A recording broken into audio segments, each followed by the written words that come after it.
오늘 저는 나는 인애를 원하고 제사를 원하지 아니하며 라는 제목으로 여러분에게 말씀을 전하려고 합니다.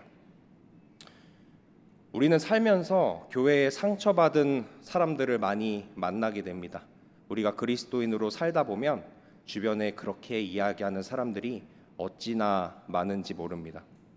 그럴 법도 한 것이 대한민국의 발전을 주도했던 그 기독교가 지금의 이 쇠퇴의 길까지 오기까지 교회를 떠난 수많은 사람들이 있습니다.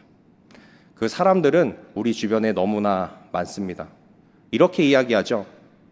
내가 그때 그 목사 때문에, 내가 그 장로 때문에, 내가 그 권사 때문에, 그 집사 때문에, 내가 그 교회 오빠 때문에, 내가 그때 그 청소년부 때 그 못된 그 사람 때문에 내가 치가 떨려서 교회만 생각하면 내가 교회를 안 나갑니다.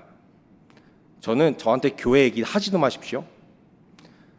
저한테 매덕을 사기친 그놈이 교회 글쎄 직분자였습니다. 이러한 이야기를 저도 살면서 적지 않게 듣고 있는데 저보다 믿음의 선배이신 여러분은 얼마나 살면서 그런 이야기를 많이 들었을까 생각을 해봅니다. 그래서 교회를 나오지 않는 분들 중에는 그때의 상처로 인해서 하나님마저 인정하지 않으면서 교회를 안 나오시는 분들도 있습니다. 근데 어떠한 분들은요, 교회는 안 나오는데 출석하지 않는데 그런데 하나님은 믿는 분이 있어요. 이러한 분들을 가리켜서 우리는 가나안 성도라고 합니다. 근데 아직도 이 가나안 성도가 왜 가나안 성도인지 모르시는 분들을 위해서 한번 제가 얘기를 해드리겠습니다. 가나안을 한번 거꾸로 해보십시오. 뭐가 되죠? 안 나가! 교회 안 나가! 이래서 가나안 성도입니다. 오늘 리액션이 괜찮아요. 그래도 그래서 가나안 성도라고 하는 겁니다. 저는 가나안 성도를 생각했을 때 참 안타까운 마음도 있지만 그렇다고 해서 꼭 그렇게 그분들을 옹호하지도 않는 입장입니다. 왜 그러냐 하면 교회의 역사를 보면 교회는 항상 타락했습니다. 교회가 온전히 서 있던 적은 잘 없습니다. 초대교회 때 잠깐 그랬나 모르겠습니다. 교회는 항상 타락했고 항상 쇠퇴했습니다. 그러나 그 안에서 소수의 의인들을 들어서 하나님께서는 교회를 이어나가셨습니다. 항상 그랬습니다. 사실 교회의 타락은 그렇게 신기한 일이 아닙니다. 새삼스럽습니다. 교회는 항상 타락했기 때문입니다. 그런데 말이죠, 우리의 믿음의 선배들 중에는 교회를 이탈해서 혼자 수도승처럼 생활하면서 혼자 집안에서 혼자 예배드리면서 그리스도인이라 말하면서 신앙생활을 한 사람은 단 한 명도 없습니다. 혹시 있다면 저한테 이야기해 주십시오. 제가 자신하건대 우리의 믿음의 선배들 중에 교회를 이탈해서 신앙생활을 한 사람은 단 한 사람도 없습니다. 가나안 성도들은 참 안타깝지만 교회의 역사를 부정하는 거나 마찬가지입니다. 그럼에도 불구하고 교회 안에서 빛을 비춰야 하기 때문이죠. 제가 뭘 몰라서 하는 이야기일까요? 그렇지 않습니다. 왜냐하면 여러분들도 교회에서 상처가 있지만 이 자리를 지키고 있기 때문입니다. 마지막 때에 예수님께서 말씀하셨습니다. 주여 주여, 내가 주님의 이름으로 선지자 노릇하고 귀신을 내쫓고 많은 권능을 행하지 아니하였나이까? 물어봤을 때 예수님께서 뭐라 하신다 하셨죠? 내가 너희를 도무지 모르겠다. 불법을 행한 자들아, 내게서 떠나가라. 이 예언은 반드시 이루어집니다. 왜냐하면 예수님께서 마지막 때에 그러할 것이라고 이야기했기 때문입니다. 그렇다면 교회는 반드시 타락할 겁니다. 아주 훌륭하게 타락할 겁니다. 그 안에서 믿음을 지키는 소수가, 좁은 길을 가는 그 소수가 교회를 이끌게 될 것입니다. 그러나 예수님께서도 교회 안에서 실족하는 사람들에 대한 안타까움을 표현하셨습니다. 연자 맷돌의 비유를 들어서 그렇게 표현하신 적도 있으십니다. 그렇습니다. 교회는 항상 타락했습니다. 그런데 교회가 타락했을 때에 항상 공통점이 있습니다. 그것은 교회가 하나님을 떠나고 재물을, 돈을 사랑했을 때입니다. 6.25 전쟁의 폐허 속에서 본격적으로, 그전에도 복음이 들어오긴 했었지만 본격적으로 예수님의 복음이 들어왔습니다. 교회는 대한민국의 발전을 선도했습니다. 선교사들은 학교를 짓고 병원을 지었습니다. 그렇게 해서 선교사들의 그러한 노력과 기도와 헌신으로, 또 초기 그리스도인들의 기도와 헌신으로 우리나라는 더욱더 발전했습니다. 심지어 우리나라는 그 복음의 불모지였는데 이제는 선교사들이 다른 나라에 선교하러 가는 그러한 나라가 되었습니다. 양적으로 팽창했습니다. 대형 교회가 생겨났습니다. 정치인들 중에도 목사님들이 생기기도 했습니다. 그렇게 양적으로 팽창했습니다. 그러나 그렇게 되자 교회는 다시 수순을 밟습니다. 재물을 섬깁니다. 돈을 섬깁니다. 상업주의에 빠집니다. 복음을 간소화시킵니다. 점점 쇠퇴합니다. 이 일에 대해서 예수님은 이렇게 말씀하십니다. 누가복음 16장 13절 말씀입니다. 함께 읽습니다. 시작. 지파인이 두 주인을 섬길 수 없나니 혹 이를 미워하고 저를 경히 여길 것임이니라. 너희는 하나님과 재물을 겸하여 섬길 수 없느니라. 아멘. 하나님을 섬기는 것과 재물을 섬기는 것은 상극이라는 것을 이 말씀이 이야기해주고 있습니다.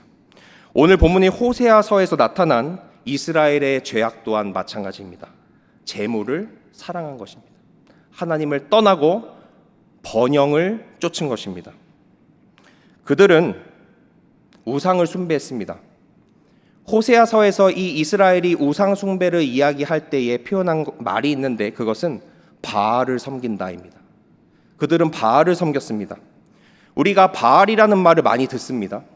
그리스도인들이 바알이란 말을 설교를 통해 또 성경을 통해 많이 봅니다. 그런데 이 바알의 구체적인 의미가 무엇입니까? 바로 번영의 신입니다. 바알은 가나안 지역의 이 팔레스타인 지역에 번영을 준다고 믿고 있는 그러한 신입니다. 이 팔레스타인 지역은 4월에서 10월까지 비가 오지 않습니다. 그렇기 때문에 비와 바람을 섬기는 것입니다. 이 두 가지는 생존이 걸린 문제입니다. 이 두 가지가 받쳐지지 않으면 문화가 발전할 수 없습니다. 번영할 수 없습니다. 그렇기 때문에 이들은 바알을 섬겼습니다. 이스라엘도 마찬가지입니다. 바알을 섬기기 시작했습니다. 비와 바람을 신격화시켜서 하나님의 자리를 떠나서 이 물질, 재물을 섬기기 시작했습니다. 예를 들어서 당시에 바알을 섬기는 자들은 우리처럼 주여라고 똑같이 이야기했다고 합니다. 왜 그러냐면 주인이란 뜻이에요. 똑같이.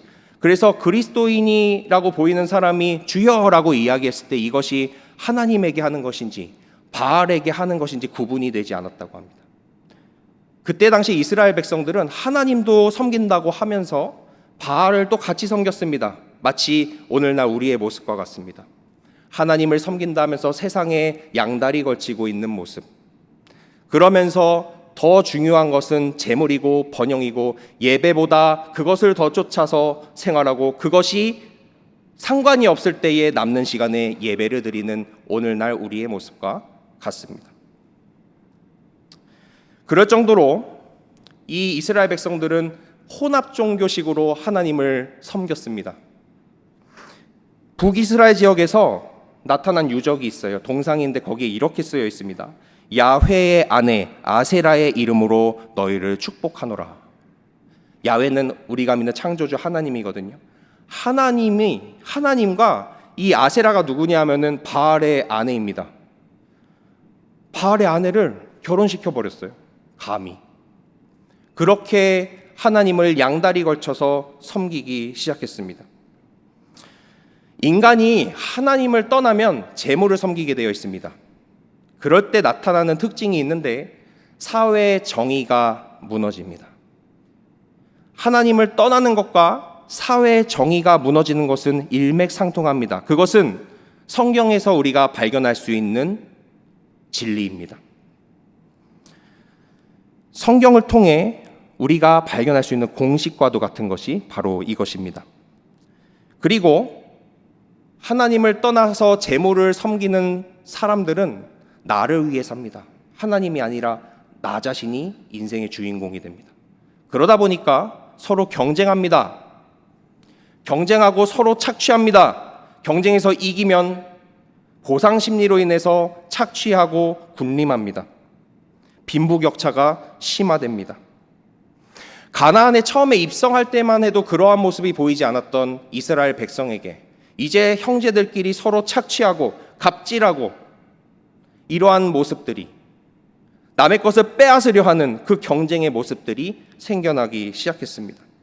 그 외에도 재물을 섬기기 때문에 나타난 이스라엘의 죄악은 호세아서 4장에 열거되어 있습니다. 성적인 축제, 음행과 간음, 매춘행위, 술취함, 무당짓거리, 이러한 기록들이 호세아서 4장에 기록되어 있습니다. 이런 그들에게 하나님께서는 호세아 선지자를 통해 말씀하십니다. 호세아 4장 10절 말씀입니다. 함께 읽습니다. 시작. 그들이 먹어도 배부르지 아니하며 음행하여도 수요가 늘지 못하니 이는 여호와를 버리고 따르지 아니하였음이니라. 하나님은 이스라엘에게 이렇게 말씀하십니다. 너희가 나를 떠난 증거가 바로 재물을 사랑하는 것이다. 재물을 사랑하고 있기 때문에 너희는 나를 떠났다는 증거이다. 이렇게 말씀하십니다. 그리고 경고하십니다. 호세아 5장 10절 말씀 함께 읽습니다. 시작. 유다 지도자들은 경계표를 옮기는 자 같으니 내가 나의 진노를 그들에게 물같이 부으리라. 하나님은 너희가 끝까지 이렇게 나를 버리고 음행을 한다면 내가 너희를 멸하겠다. 이렇게 이스라엘에게 경고합니다. 그리고 마침내 오늘 본문으로 오게 됩니다. 이 하나님의 경고를 들은 이스라엘 백성들의 반응을 오늘 본문이 담고 있습니다. 호세아서 6장 1에서 3절 말씀인데요. 우리 함께 읽겠습니다. 시작. 오라 우리가 여호와께로 돌아가자. 여호와께서 우리를 찢으셨으나 도로 낫게 하실 것이요 우리를 치셨으나 싸매어 주실 것임이라. 여호와께서 이틀 후에 우리를 살리시며 셋째 날에 우리를 일으키시리니 우리가 그의 앞에서 살리라. 그러므로 우리가 여호와를 알자. 힘써 여호와를 알자. 그의 나타나심은 새벽빛같이 어김없나니 비와 같이 땅을 적시는 늦은 비와 같이 우리에게 임하리라 하니라. 아멘. 너무 유명한 성경 구절이죠. 이거 너무나 은혜롭기 때문에 우리가 찬양으로도 부르기도 하고요.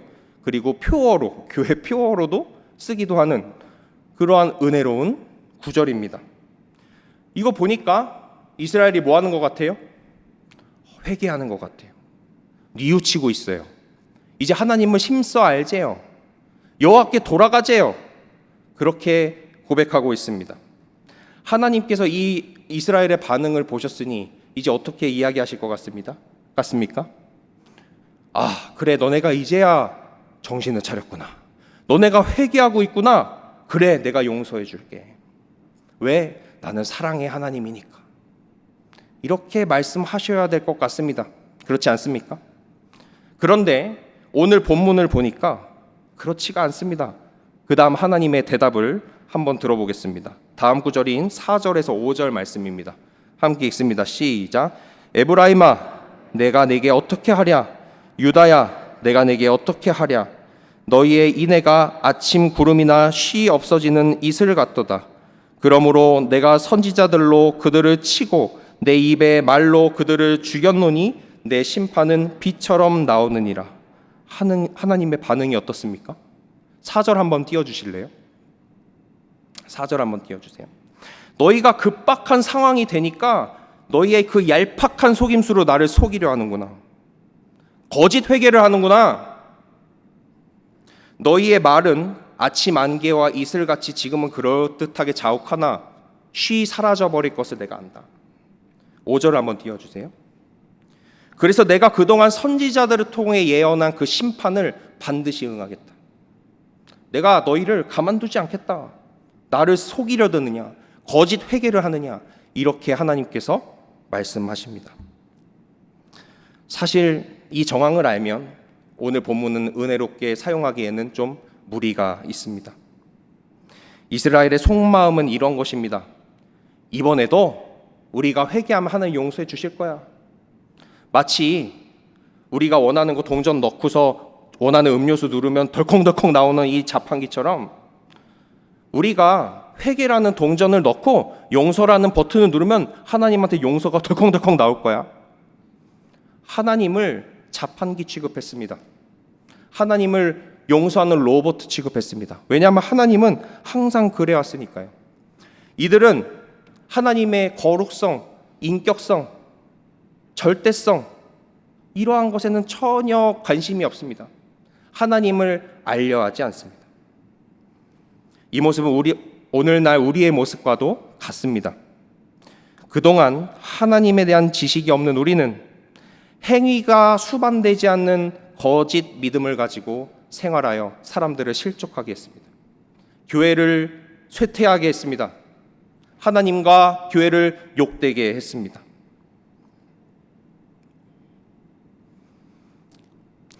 그러나 하나님께서는 역시 구원의 길을 여십니다. 구원의 손길을 내미십니다. 오늘 본문 6절 마지막 말씀 함께 읽겠습니다. 함께 읽습니다. 시작. 나는 인애를 원하고 제사를 원하지 아니하며 번제보다 하나님을 아는 것을 원하노라. 나는 너희가 인애의 삶을 살기를 원한다. 나는 너희가 나를 알려 하기를 원한다. 무슨 말입니까? 너네 이렇게 하면 용서해 줄게. 너네 이렇게 다시 돌아오면 회개 내가 받아줄게. 바로 전절까지 너희를 멸할 것이라고 말했던 하나님의 본 모습이, 본심이 드러납니다. 아니야, 그런데 너네가 인애를 가지고 살면 내가 용서할게. 너네가 나를 알려 하면 용서할게. 이렇게 이야기하고 있습니다. 무슨 말입니까? 너희가 수요 예배를 나오고, 너희가 새벽 예배를 나오고, 너희가 성지순례를 가고 각종 찬양 집회를 하고 이런다 할지라도 너희의 삶 가운데 인애의 삶이 보이지 않는다면 너희의 예배는 헛것이야. 너희는 나를 아는 것이 아니야. 이렇게 말씀하고 계신 것입니다. 사랑하는 성도 여러분, 우리는 하나님께 기도하기 전에, 하나님께 예배하러 가기 전에 우리가 과연 하나님을 아는 자들인지, 우리의 삶 가운데 우리가 성령님과 동행함으로 우리의 삶의 열매 가운데 인애의 삶이 있는지 점검해 봐야 할 것입니다. 그것이 안 되면서 밖에 나가서는 사탄보다 더 사탄처럼 살면서 교회에서 내가 장로다, 내가 집사다, 내가 목사다, 내가 권사다 이러고 다니는 거 멈춰야 할 것입니다. 저도 마찬가지고 저와 여러분 모두가 이제 더 이상은 주님의 얼굴을 욕되게 하지 말아야 할 것입니다. 우리가 성령님과 동행할 때에 우리의 삶 가운데 인애의 삶이 나타날 것입니다. 그리고 우리가 하나님을 알기 위해 말씀을 묵상해야 할 것입니다. 기도 생활을 해야 할 것입니다. 그것을 하지도 않으면서 우리가 그리스도인이라고 말한다면 그것은 절대 하나님이 속지 않으신다고 오늘 본문을 통해 말씀하고 계십니다. 말씀을 맺습니다. 저와 여러분의 삶 가운데 그리스도인으로서의 인애의 삶이, 그리고 하나님을 알려 하는 그 몸부림이 있게 되기를 예수님의 이름으로 축복합니다. 그러기 위해서 우리는 성령님과 동행하며 살아야 합니다. 우리는 종교 생활을 해서는 안 됩니다. 하나님을 사랑하는 마음으로 모든 행동과 움직임을 말을 해야 할 것입니다.